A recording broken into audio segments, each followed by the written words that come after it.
So in today's video, we're going to be looking at a new product from Maverick. This is the Quantum R Flux, which is a 4S capable street racing truck. Now, of course, we can all tell where the inspiration for this body has come from. The armor infraction certainly comes to mind, but this, of course, is based on the Quantum Plus platform, which is essentially a short course truck chassis, thus classifying this as a 1/8 scale, which makes it a little bit smaller and obviously a hell of a lot more affordable as it comes in about half the price of the infraction. So let's crack the box open and have a look at it.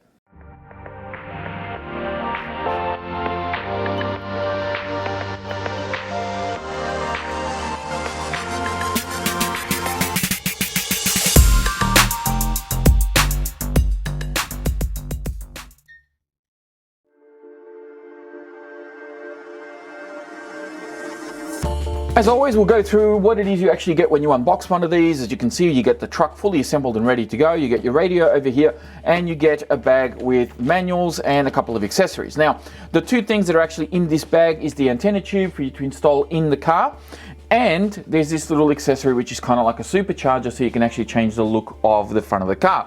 Now, something to note is that this grey one came with my turbochargers and everything already pre-installed. But there was another one, I think it was a blue and grey one that I unboxed at Metro Hobbies. It came with this pre-mounted, and there were stickers kind of covering up the holes of where the turbochargers and everything was going to go, and the front intercooler as well. But as you can see, they don't give you any alternative stickers if you decide to use the supercharger and get rid of the intercooler and the turbochargers. You really don't have any stickers to cover up those holes. So I think that's a little bit of an oversight on Maverick's behalf. I think that if they, with this particular model, it would be cool if they just included a couple of small stickers, just a tiny little sticker sheet, that if you decided to rip those off and use just the supercharger one, you had something to cover up the holes on the body. Because as it is, you don't really have anything to cover up those holes. So something to keep in mind. They do give you this, but unfortunately, yeah, there's nothing to cover up the holes if you want to remove any of those components. Now, the manual itself, I'll get rid of the bag as well. It's actually a little bit mangled because they kind of have it like folded up inside the box. There's a little thing here to connect to HPI. There's a QR code for you to scan, and you can enter some details in and kind of follow it on. It's pretty good. I don't mind that. A bit of digital stuff for you to do. The manual itself is quite thin, but it does have all the necessary information, including, which I was actually quite surprised to see, a really nice little maintenance schedule. So they go through all the basics, how to turn the radio on, how to connect, all that sort of stuff. I think they even have, I don't remember if they have anything regarding the ESC in here, but this is kind of cool. They have a little maintenance schedule for you to do maintenance on. And the way that this reads, at least from what I understand, is, every battery pack, you do like your chassis maintenance. So that basically entails just cleaning everything up and making sure that everything's good. But then like every 20 packs, you do motor, pinion, gear maintenance and things like that. There's another one here, transmission maintenance, like diff gears and things like that. You have to go through every 20 packs or so. So that's kind of cool that they've included that. I think that's really, really handy. Connect with HPI, some more information regarding that. And then down the back here you have a parts list, and then hidden at the very back page there is also exploded views for the cars with all part numbers everywhere. So if you do need to do some maintenance, you need to do some repairs, replace a part that's broken or anything like that, all of that information is there. Of course, on the Maverick website you will see some pictures of the parts and some more information in there, some optional parts and things like that. That'll probably come along in the near future. So I always recommend checking out their website as well. It's actually very, very good. And then of course, for the radio, this of course I've shown on the channel before quite a few times. You have the on and off switch back here.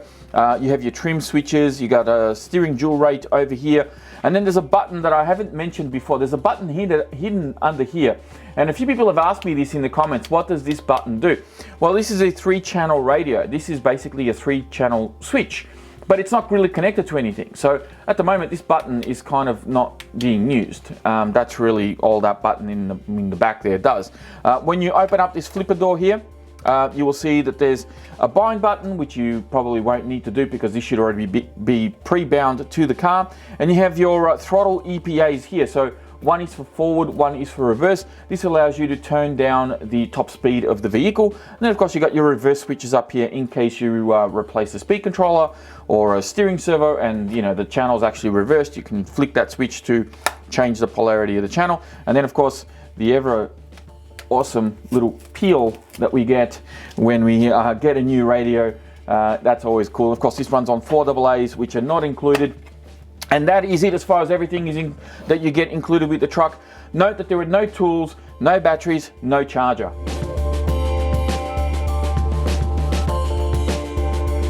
Now, before we get stuck into the features of this vehicle, I do want to point out the elephant in the room, which is of course the body itself. And as I mentioned earlier, this truck has definitely gotten inspiration from the Armour Infraction, the Hoonigan truck, and any other vehicle that kind of looks like this. You can sort of see where this styling has come from. Now, of course, Maverick is not trying to dethrone the Infraction or anything like that with this particular vehicle. This is obviously just a styling thing. It's very subjective, and it really just gives us all a bit of a, you know, much cheaper alternative if you don't have $1,200 or I think $1,150 at the moment for the Armour Infraction here in Australia. Well, you know, this is probably a second best thing until the Infraction Mega turns up, which has recently been released, and it should be about the same size as this. But I have to say that when I first saw pictures of these vehicles, you know, they're coming in 3 different colors. And when I first saw pictures of these, I really wasn't sold on the styling. Like, I understood where the styling was coming from, but it's just, the front end, I mean, it's just so different. And I just couldn't get used to it.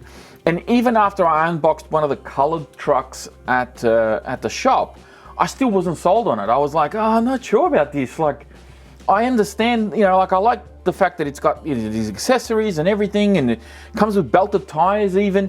Yeah, it's just, I'm not feeling it. Of course, when the opportunity came up for me to review one, I chose the grey one. I thought, you know what, I'm going to go with non-colored ones. I'm just going to go with the gunmetal grey and see how it works. And I'm absolutely blown away by this. Like, the more I look at this truck, the more time I've spent sort of looking at the vehicle and inspecting it and getting familiar with it and everything, the more and more I've fallen in love with this body. And yeah, sure, aerodynamically it may be like the same as driving a house brick on the freeway. It's probably not going to be great, but it looks really cool. Like, it's grown on me big time. I absolutely love the styling of this vehicle.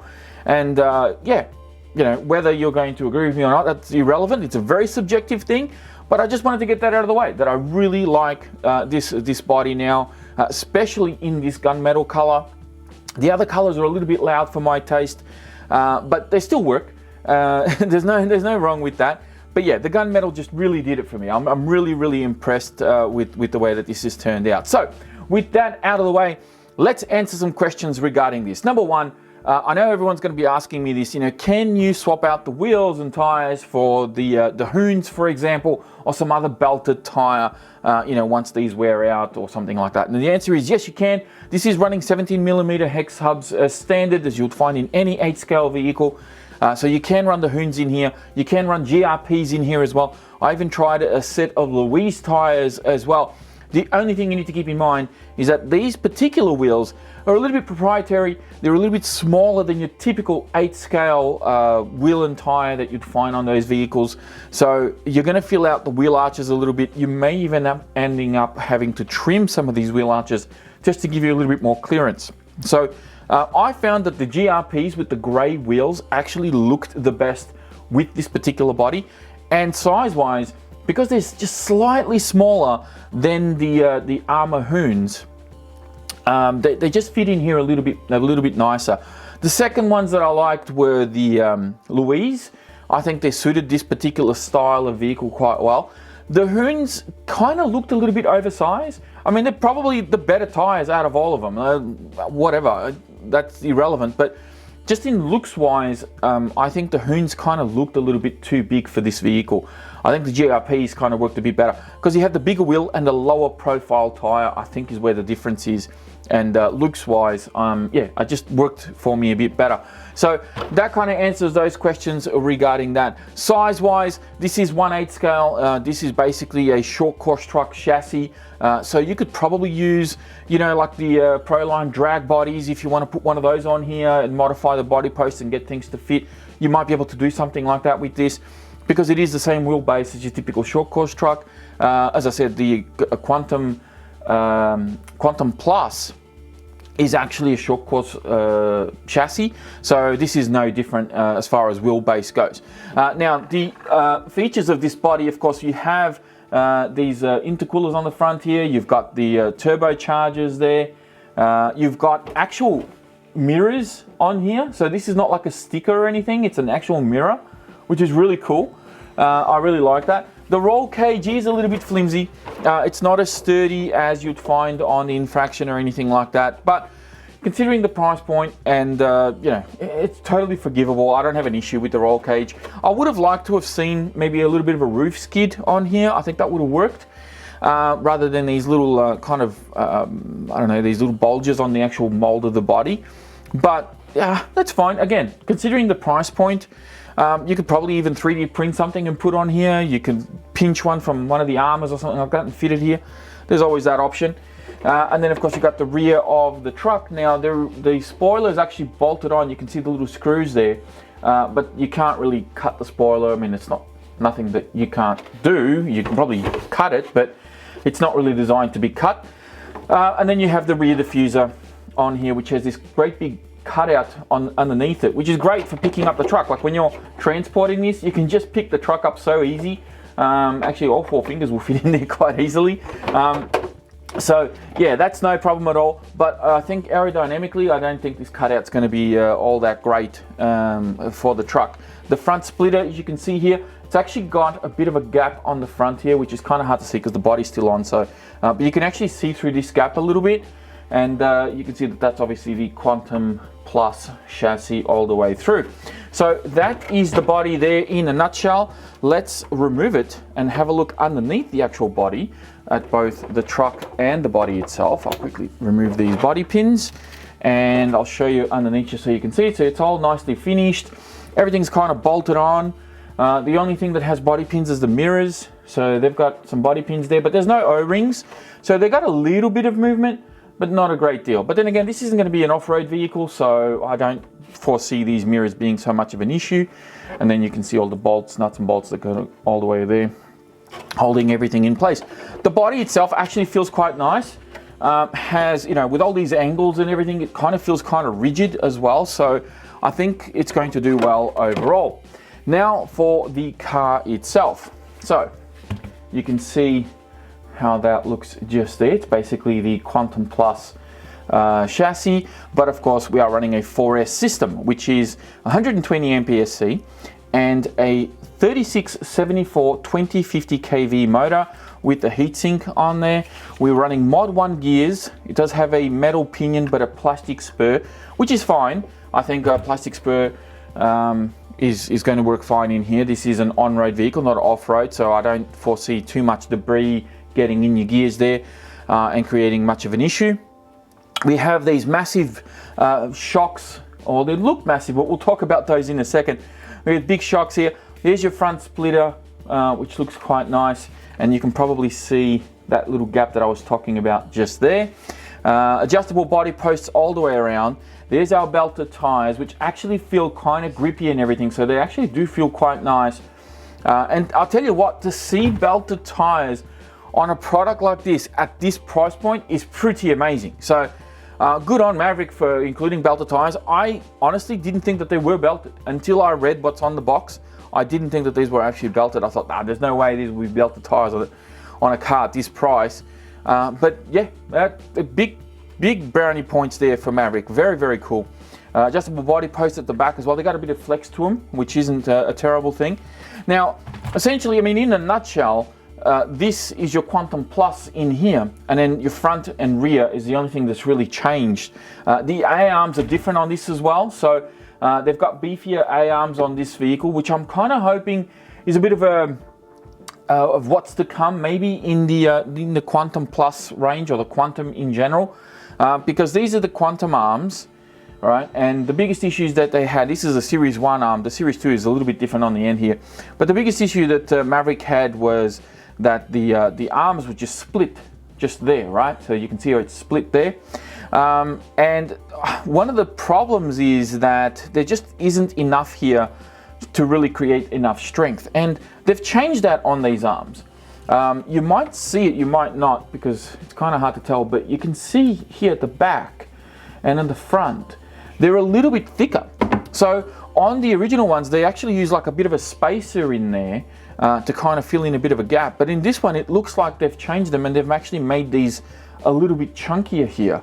So who knows, maybe we might see these types of arms be available in like a Series 2 Quantum or something like that, like a V2, who knows. But yeah, I like that they've done that. I mean, I can't imagine that you're going to be doing any sort of little tumbles or anything like that with this. If you're going to hit something, you're probably going to hit it at speed.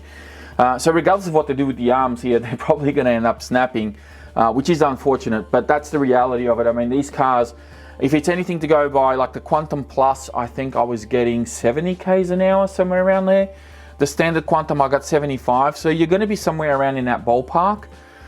Maybe more. I mean, this is a 4S system after all, so who knows? Maybe this can push 80, maybe 85. We don't know. There's no sort of speed reading on the box, so I don't know how fast this car is going to be, but I'm hoping that it can get up there. And yeah, if you're going to hit something, you're probably going to hit it with some pace, no doubt. So center diff, as we talked about, receiver box is just here, servo is just there. And now let's talk about the suspension just briefly. Now the suspension is actually really nice. They've dampened this just nice. It's got really good rebound as well. It doesn't feel springy. It doesn't feel over dampened. I think suspension is actually very nice on this vehicle. I'm quite impressed for something at this price point again. But the shocks are an interesting one, because if you have a close look at that shock, you can see that the body of the shock itself is actually like your standard 10 scale shock, and then the shock cap and the actual like spring retainer, the little washer that you screw to adjust the spring, it's really kind of oversized. So I think what they've done here is they've gone for a standard shock that you'd find like on a standard 10 scale vehicle, but they've gone with an 8 scale cap and an 8 scale spring, and in order to do that they've had to oversize everything to make the spring work. So it's a very interesting concept. I hadn't really seen that before, and the shocks themselves are actually aluminium, because I had scratched the shock and I actually got a bit of silver, a bit of metal coming in through there. So to my knowledge, these are aluminium, unless HBI can correct me on this, but I'm pretty convinced that these are aluminium bodied, and that's really cool. The way that this works perfectly fine. I figured if the reason why they've done this is very much on purpose, because maybe they didn't need to do like big, massive, expensive shocks. They could just use standard 10 scale shocks, but with an 8 scale spring to have that rebound, and it works, and the suspension feels quite nice. So yeah, well, what else can you say? Now, there is one downside to this particular vehicle, and that is that they didn't allow for any droop screws. So there are no droop screws on this car at the back or at the front, which basically means that if you want to adjust the height of this and like lower it, you're gonna get one of these. I'm gonna go, yeah, I'm gonna get one of these. I'm gonna make it, speed machine. I'm gonna put one of those drag bodies on it, maybe make it a drag car, lower the car. You're gonna have to modify the shocks to do that. So what a lot of people do is they'll disassemble the shock, they'll take out the actual shock shaft, insert a little bit of nitro fuel tubing tucked in behind the piston, feed the shock shaft back through the actual body of the shock, and that stops the shock from overextending. So it basically keeps it compressed, because once it gets to a certain point, it's going to hit that tubing that's in the actual shock shaft and stop the shock from extending all the way. So that's not something new. It's that sort of thing's been done for many years now, for guys that were doing things like the speed rustlers and all that stuff back in the day. That's how they shortened their shocks, was by using that little trick, and I learned that from watching someone else on YouTube do it. So no doubt you can probably do something like that here, since this does not have droop screws. Now, as you can see here, we've got the antenna. Now, this antenna comes out of the box, you know, fairly long, but what I always recommend is just kind of pushing it back into the receiver box like so. And then there's a little 1.5 millimeter little grub screw just there. You can take that out, and then you can feed your antenna tube in there and put it into position, and then you can just leave that there like so. Now, if you find that this tube hits the top of the body or something like that, what I normally do is I'll just run my thumb like that with a bit of pressure, and you can actually bend this over. So now, if I can get it in there, there we go. Now it's going to sit in there like so, and hopefully it won't interfere with the body as much. Ultimately, you only need this bit of the antenna to be out of the receiver box and to be, you know, a little bit up like that, just because that's what's going to receive your signal. As long as you protect that, that's really all that matters. Now, the car does come with Dean's or T-style connector, which I'm not a huge fan of. I would have preferred this come with like an XT90 or something like that, especially since you're running 4S. Yeah, most of the time, I think people will probably change that out to their own choice of connector. So I think that's going to do it for this unboxing. I think I've covered pretty much everything that you guys need to know. I've answered a lot of questions here, but I do want to talk about maybe a little bit of a wish list for Maverick to perhaps improve on a couple of things in the future.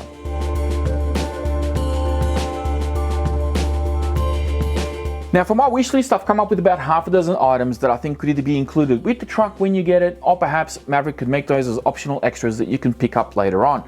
The first thing on my wish list is a set of basic tools. Maverick actually include a maintenance schedule in the manual, but they give you no tools to be able to work on the vehicle. And that could be a bit here and there, but I think a set of basic tools, maybe, you know, 17mm hex, a couple of Allen keys, wouldn't go astray, and it would come in really, really handy. Now, stickers for the holes for these turbochargers and the intercooler. When I unboxed one of the other vehicles at the shop, it came with the supercharger pre-mounted, but where these are supposed to be mounted, there were stickers covering up the holes. But of course here it's the reverse, and you can't actually do that. They didn't include any stickers for that. So if you're not much of a turbo person and you want to run the supercharger, you put that on there, but then you're going to end up with extra holes pretty much all over the body, and you're going to have to cover up those with your own stickers. I think a small little sticker sheet with a couple of sticker options that you can cover up these holes would be really good to see those being included with these cars. Now, an adjustable rear spoiler, this is probably not really a necessity, but it is a bit of a wishful thinking sort of scenario where I would like to see maybe an optional extra being included that you could purchase later on, or perhaps Maverick could do what Armour does and have those kind of grooved lines in the mold of the plastic, so that you could actually cut it to size and adjust the amount of downforce you have on the vehicle. Now, this other one is going to be a little bit tricky to achieve because I'm referring to the droop screws. Not being able to adjust the height of these vehicles is a little bit of a downfall, I think, but inherently that's how these things have been designed. It's not that they did this on purpose. I think it's just it wasn't really the intention to have droop screws on here. But if they can achieve that in the future, I think it would be great. I don't know how they would do it, but yeah, it would be fantastic if in the future you could actually adjust to this, the height of these cars quite easily. An optional speed pinion could also be something that I like to see included with these vehicles. I know that Maverick are not laying any sort of claims on the box as far as you know, how much top speed these things can achieve, but as these get released around the world and more people get their hands on them, it would be really interesting to see what sort of top speeds you can achieve with this particular system, you know, with the stock system, before people start putting 6S systems in here and so forth and going absolutely nuts. You know, if the cars can handle, you know, 60 miles an hour or something like that, hey, that could be a really good advertising tool to be putting on the box and saying, hey, you know what, we've included this extra optional pinion. If you want to reach that speed, go nuts, find a nice bit of road and see how you go. So I think that could be something that could be done in the future. Now, the last item on this list is probably one of the more important ones, and that is the connector. Now, this comes with Dean's. I personally would like to see this one come with XT90s. I think Dean's is good up to about 3S, but XT90s could definitely handle a lot more amps and be a bit less restrictive in the power system. So hopefully we'll see the XT90 and maybe some, you know, a couple of these other items be available in the future. So that's it for my wish list. So let's wrap this one up.